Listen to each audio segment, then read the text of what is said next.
Welcome to WorkAbility. This is part of the podcast network of World of Ability Podcast Network. We have with us today Neil Weber, and hopefully we'll have Kim Trozian joining us as well. But Neil is starting us off with today's episode of WorkAbility. Neil, over to you. Thank you, Sue. Yes, would like to talk, continue to visit about the heroes of my life, focusing right now on Franklin Delano Roosevelt, who in 1921 contracted polio and came down with a disability. He was apparently at a Boy Scout camp. He was at a Boy Scout camp, and that's where the historians believe that he came down with polio.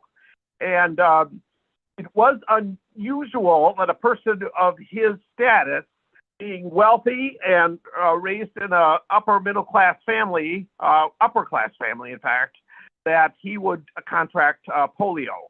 And it usually was the poor class that usually got it. And he did get it. And it was believed that, just give me a second here. It's rather hot here. So it was believed that he got it from a contaminated sewage system that affected him. So that was the belief there. He contracted it, and right away he sent for a doctor. Unfortunately, the doctor he sent for was elderly and did not have any experience with polio, and so he prescribed the wrong thing. He also prescribed numerous massages, so that was not appropriate for him to do. So he did do that. So it took time and additional doctors to prescribe the right treatment, which included physical therapy and a shot that was helpful. But the bottom line was he lost the use of his legs, use of his body below his waist, and was not able to, he eventually did regain that. But initially, for a number of years, for about 7 years, he did not have use of his legs. And so he was initially carried about by assistants and was very immobile. But it never changed his attitude. He always was seen smiling and happy and had a good attitude. He had a loyal wife and family and wealth from his mother. They had 2 homes in the city and 1 home in Hyde Park, which allowed him to do well. So he was blessed that way. And he had a decision to make later in his in the 20s. He had always dreamed about in 1920 he wanted to go and run for president, and he was the vice president at one point. He had previously been worked for the Navy, and was on the vice presidential ticket in 1920, and. But unfortunately, because of his disease, he was not able to run for president initially. And so he worked on his body for at least 7 years. And then in 24, he was able to stand at the lectern and give an address promoting Al Smith. And he stood at the lectern, and the lectern shook. And people had the audience was so impressed with him because he had the courage to stand. And his uncle, Theodore Roosevelt, spoke about previously, before this happened, he spoke about the man in the arena, which is the man who would fight on to the last, never giving in. And that's what FDR was when he did that. So he went on for a number of years, and he worked, at his home, basically working full-time on his body. Now, there is 2 schools of thought on that. One was that he worked very hard and never tired of working on his body. But the other was that occasionally, and this is part of being human, is that he lapsed into some element of sloth or laziness, rather, I should say, not sloth, and that he gave in and didn't do everything his nurse and physical therapist requested. So that, was part of the human condition. Certainly he had wealth, certainly he had, we all have pride, and so those two factors combined to render him that he didn't do everything he was asked to do.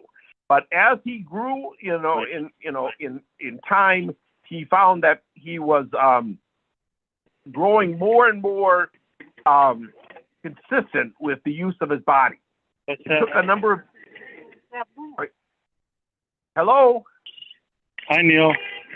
Hi, Tim. How are you?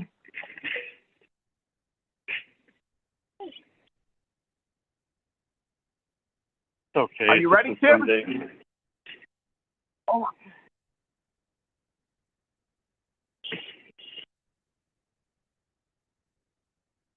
Okay. Okay, are we all right now? Yeah. I'm on. Yeah. Sue, can you introduce Tim, please? Okay. Yeah, we are live right now with WorkAbility. This has been so far Neil Weber, and we have Tim Trojan joining us. So I'm going to go ahead and pass it back to you guys to carry forward. Thanks so much for being here. Thank you, Tim. I'm having a monologue about FDR, and okay. I would like you to add your thoughts about disability in the context that we believe that WorkAbility, which is the name of our show, as you know, believes that you can find the ability within the disability. Yeah, I'd like to know your experience of that. Yeah, because a lot of our presidents were disabled themselves. But what did we consider that? Back then, what did we consider it?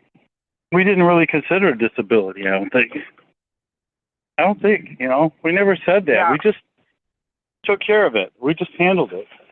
Right. Well, President Kennedy had Addington's disease, which is the disease of the immune system. And I know somebody that has Addington's disease. Well done. And it did disable him, but he also has a heart condition. So he has that additional challenge. Well, are you aware of any other president that has had a disability? A lot of them. A Which lot. one? I bet you there's ones we don't even know about. You know what? We need to get real, because we don't we know the ones that allowed us to let us know, but sure. there were ones that wanted to keep it a secret and did so. Okay. I mean, just Kennedy and Roosevelt were two, but some of them were really super obese. Some of them were like 500 pounds. 300. I think Taft was 300 pounds. Yeah. And that was kind of obese in those days, I think. Oh, yeah, it would be obese today. Yeah. Obese today would be 300 pounds, yes. And I don't know that there were that many, but were they mentally, did we have presidents like that? I mean, I could name one that I think is, and getting into politics here. And sure. But yeah, I mean, do we consider? I don't know. Just we're all pretty cool about the everybody has an opportunity to serve. Correct. As president, everybody gets that fair chance. One of the prayers I say on a regular basis is to be a maximum service to God and others. I mean, what we do on this show, and we do the best we can with us. We accept each other. We have faith in God, which we just meet each other because we're Christians. Like attracts like, and we get a lot for what we can do. We have a lot of ability here. Sure. And so And so when we talk any of these subjects, I think we're really qualified to discuss. Sure. And for everybody that knows, we do a lot of impromptu. You know, we're able to do that, and that has something to do with faith. Yes, it does. Yeah, and so and you know, I enjoy politics, and I do think we pick our presidents. We do choose the best qualified person. Sure. But I've heard something about our recent choice is something about Donald Trump and Kamala Harris, and we're not picking them. We're instinctively. I do believe that Americans know instinctively who the best choice is for president. Mm-hmm. But somehow I think we're entering a different era with that too. We have to be careful. Sure. Like, we're dealing with world politics, world security, and you know, there might be some changes we need to make in how we do this. For the future. We might have to consider what are the qualifications of that person running for president. Mm-hmm. Like, right. do they understand? Okay, government. Do they understand how government works? How about, do they understand economics? And so, if they're disabled, I give them that. They can have that all day long. But do they know what the job requires? And there seems to be some requirements here. Because really, if you want to, I just think if you have a strong executive branch, you need a strong person in there in a lot of ways. Sure. There should be some qualifications there. See how I skirted around the politics thing here without mentioning anything? Fine. That's fine, right? Let's transition to things. Let's talk about a president that had a disability, and then let's transition into our personal experiences with the challenges. Could we do that, please? Sure. Okay, so President Lincoln suffered from chronic depression, and yet he was able to serve out his 4 years and did well, but he suffered grievously with chronic depression, as his wife. Now hold on a second. I got this guy pulling me over. Oh, damn. I'm sorry. Oh, you're getting pulled over? Yeah, hold on. Well, let me continue on with the show while you do that. All right, hold on. Yeah, go ahead. Please go offline. Where's that ticket? So, President Lincoln suffered chronically with depression, and he had deep depression, and his wife was actually mad. She actually had Mary Todd Lincoln was mad. Can you mute yourself, Tim? Tim, can you mute yourself? Sue, can you mute Tim while he's dealing with the police officer, please? He is no longer on the live stream. He did appropriately disconnect. Okay, great, thanks. So President Lincoln had many struggles. He had the dark day of despair, and this is before there was medicine for these conditions. So this was very difficult for him to go through, and a lot of his writing came out of that, his depression and his challenges. That he was able to face it. I don't know that he overcame it, but he dealt with it.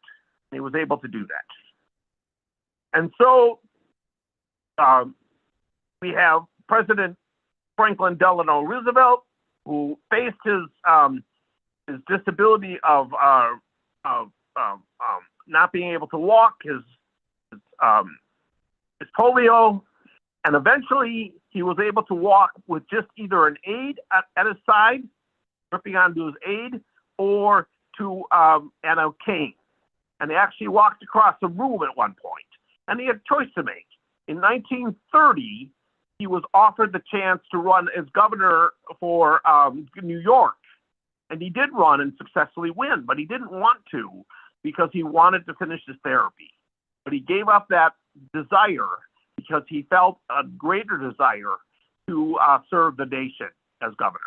And that led him to show that he could be a successful governor, and then eventually went on to become president in 32. He served in 32, 36, and then he made a precedent. He was the only president that ever went on to serve more than 2 terms. At that time, it was not a constitutional amendment to serve more than 2 terms, and yet he did. And he served in 40 and went in 44.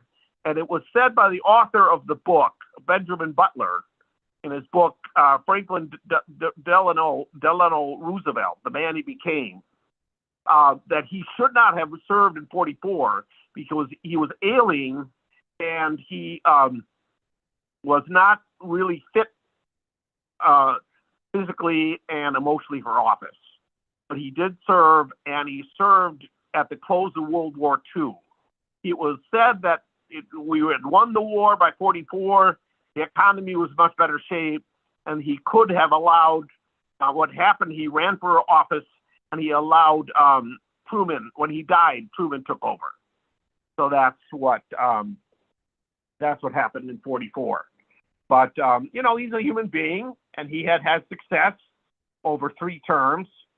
And we all have hubris, we all have pride. And so he had certainly the desire to be successful, and he was successful. So I think the most amazing thing about his presidency, personally, it was that he was able to face his polio. But professionally, he was able to pass many bills and achieve great success in changing the nature. He offered the New Deal, which offered a new way of living. Unfortunately, it's become in a way, it's unfortunate it's become a permanent welfare state for the nation. But at that time, with upwards of 13 million people unemployed, what he did was very successful and very needed. Was he offered work for people. He offered people work in exchange for benefits, and that was very helpful, and that was very needed. So he did do that. And so the nation, I'm sure, was very grateful for that. There was a movie called Cinderella Man, in which one of the characters, he played the character about Jim Braddock, and Jim Braddock said, we're going to get through this. FDR will get through this. And that was very inspiring. So, he was a great man who, one thing he said was he was building a resort in Warm Springs, Georgia. And he would meet with people who were stricken with polio. And at that time, even though I've used the word disability, they didn't use the word disability back then. And in the book, they didn't use the word disability. They used the word cripple. And that is seen today as a negative, as a perjury. And yet I don't think it should be seen that way. It should be seen as what it was. People were crippled, and they were, used that term. But in one way, he did not hide his illness. He used the March of Dimes and had annual campaigns to raise money for the March of Dimes, which was, of course, the fight against polio. But in another way, he shielded his illness in one way, because he was the one thing he didn't want shown. He did show the cane, and he showed, walking with AIDS, but he didn't want the wheelchair shown. He only used the wheelchair sparingly, so he didn't want the wheelchair shown, and so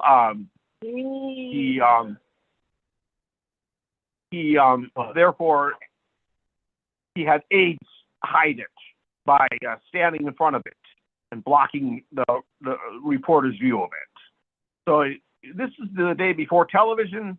This is the day before there was the media, and today that could not be accomplished. Today there was such strong media presence that a president could not be found out. And forget where that. And so FDR had that day. And I think what FDR said about one person, he was talking about a person who faced the crippling disease of polio. He said he didn't like the man's mental attitude.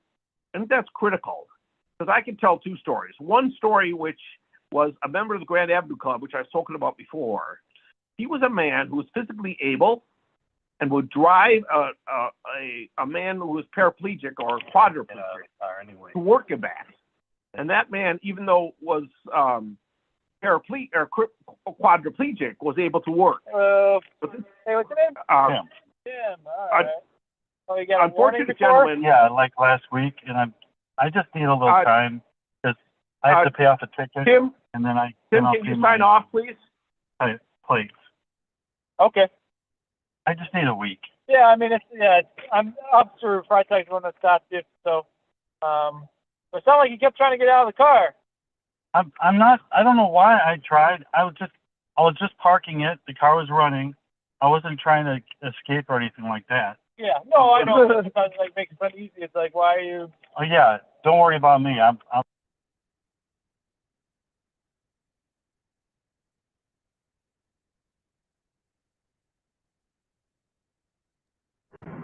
Yep, Neil, go ahead. You can continue what you're. Okay. Well, I don't want, you shouldn't have this interference. Is there any way to silence that? Okay, I'll continue. So the gentleman I was speaking of, his name is Mike, and he was bodily able to drive, and he had two jobs, and one he worked on, and reported, and the other was under the table. And my point is that I don't know the state of his mind. Only he and God knows the state of his mind. But he was clearly able to work, and yet he served a man who was not able to walk. And the man who worked, was not able to walk, was able to work full time, meaning he provided for himself. And the gentleman that was able to walk had to rely on disability. And I'm in that same position. I'm able to walk, and I'm able to work part time. And 80%, this is a published statistic, 80% of the mentally disabled do not work. And I'm in that 20% category. But my point is, do I have the right attitude? Like the gentleman that Franklin Delano Roosevelt talked about. He was talking about the gentleman he met at Warm Springs and challenged his attitude. And I think I'm just being humble here, because I think that is a challenging question. I think the real question, for some people, if they take their medication properly, and if necessary, they get therapy, would they be able to provide for themselves? And I think that's a very good question to ask, and I think that's something I ask of myself. So I don't know at this point. I've always had the challenge of being dependent on others, and I don't know that it's healthy. I don't believe that's healthy. So I have to pray and reflect upon that and actually do the hard, concrete work as well. I've been at my job for a little over 2.5 years, and that has gone fairly well, and I continue to work at it, continue to work hard at it. So I really want to adopt, having just read this book about FDR, I really want to adopt his attitude, which was a sunny, smiley, positive attitude. Yes, he had many advantages that the average person who is whether crippled or disabled does not have. He had wealth, he had an intact family, which I do not have, and he had that. And his mother said, Sarah Roosevelt, was very worried about him. And she said at one point that she wanted him to retire from pursuing the presidency and go off and just and write and manage the estate from afar. He couldn't physically manage the estate, being crippled. He was able to manage it from afar. And so that is what Sarah Roosevelt wanted. But her son, at one point in his life, had made up his mind to pursue the presidency, and he would not rest until he attained it. And he believed in the early 20s that he had to be able to walk before he become president. And so, but later in the mid to late 20s, he did not believe that.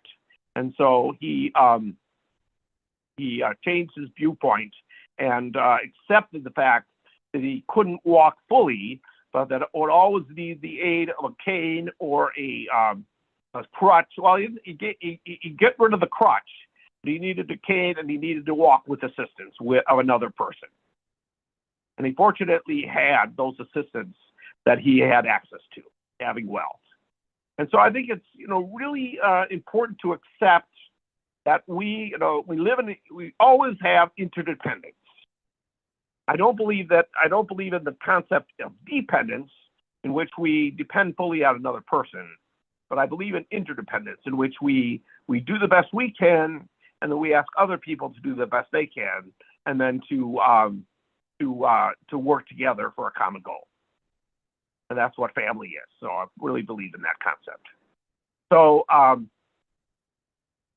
think FDR's main legacy was twofold.